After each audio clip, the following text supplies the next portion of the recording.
Hello learners, welcome to Excel tutorial.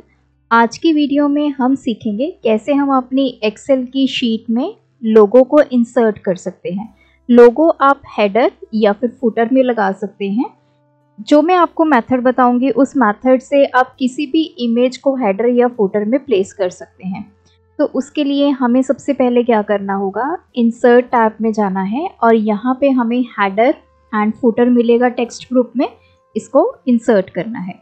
तो आप देख सकते हैं ये हेडर मेरा इंसर्ट हो चुका है और इसी तरह आप नीचे जाएंगे तो नीचे आपको फुटर भी मिलेगा। तो ये देखिए, हेडर एंड फुटर के 3 अलग सेक्शंस हैं।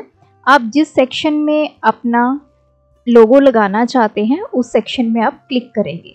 जैसे मुझे यहाँ पे टॉप लेफ्ट में लोगो लगाना है, अगर आपने टॉप राइट में लगाना है तो आप यहाँ पे सिलेक्ट करेंगे। फुटर में लगाना चाहते हैं तो उस एरिया को आप सिलेक्ट करेंगे। एक बार आपकी सिलेक्शन हो जाएगी तो अभी देखिए आपका हेडर एंड फुटर वाली जो टैब है वो एक्टिवेट है, बाकी सारी टैब्स जो हैं वो इनएक्टिव हो जाएंगी। तो हमें हेडर एंड फुटर वाली टैब में जाना है। यहाँ पे आपको ऑप्शन मिलेगी पिक्चर, इस पे आप क्लिक करेंगे। यहाँ से अब हम पिक्चर इंसर्ट करेंगे। तो हमें 3 यहाँ पे सोर्सेज हैं जिसके थ्रू हम पिक्चर को इंसर्ट कर सकते हैं। फर्स्ट वन है फ्रॉम अ फाइल। अगर आपके डेस्कटॉप कंप्यूटर में पिक्चर पड़ी हुई है तो आप इस ऑप्शन को सिलेक्ट करेंगे। सेकंड है आप इमेज को सर्च इंजन के थ्रू सर्च करके इंसर्ट कर सकते हैं। और थर्ड है अगर आपके क्लाउड में कहीं आपकी इमेज पड़ी है तो आप उसके लिए वन ड्राइव को सिलेक्ट करेंगे। तो मैं फ्रॉम अ फाइल पे क्लिक करूंगी। सो डेस्कटॉप पे हमारी इमेज है तो मैंने इसको सिलेक्ट किया, इंसर्ट किया। तो देखिए अब यहाँ पे जैसे ही आपकी इमेज आएगी तो यहाँ पे क्या लिखा हुआ है, @ और ब्रैकेट के अंदर पिक्चर।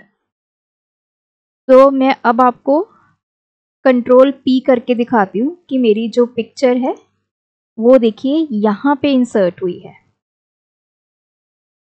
तो ये देखिए, लेकिन हमें ये जो पिक्चर है या लोगो है बिल्कुल अपनी शीट के एक्सट्रीम लेफ्ट पे चाहिए, यहाँ पे लास्ट नेम के ऊपर।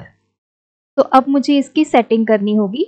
वापस से मुझे जाना होगा हेडर एंड फुटर में और जहाँ पे आपने अपनी पिक्चर इंसर्ट की थी, जैसे मैंने यहाँ पे की है, इसको क्लिक करना होगा। इसको आप क्लिक करेंगे तो आपका हेडर एंड फुटर वाला पार एक्टिवेट हो जाएगा।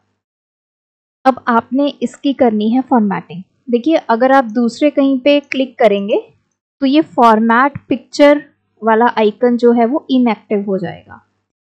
जहाँ पे आपने अपना लोगो इंसर्ट किया है उस पर क्लिक करेंगे तो ये फॉर्मेट पिक्चर एक्टिव हो जाएगा। इस पर हम क्लिक करेंगे। अब यहाँ पे सबसे पहले है हाइट की वैल्यू यहाँ पे मैं फिक्स करूँगी 1। इसको करेंगे ओके।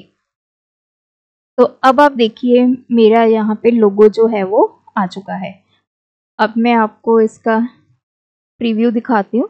ये देखिए, तो मेरा लोगो इस तरह दिखाई देगा।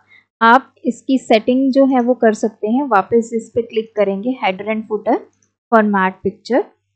अगर आप इसका साइज बढ़ाना चाहते हैं तो साइज भी आप यहाँ से इंक्रीज कर सकते हैं। Then okay. तो ये देखिए थोड़ा सा ये बड़ा हो गया। तो आप अपने लोगो के साइज के अकॉर्डिंग जितना आपने रखना है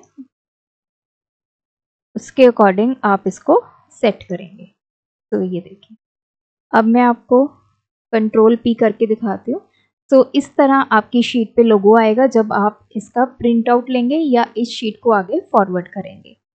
तो इस मेथड की हेल्प से आप कोई भी इमेज को अपने हेडर या फिर फुटर में इंसर्ट कर सकते हैं।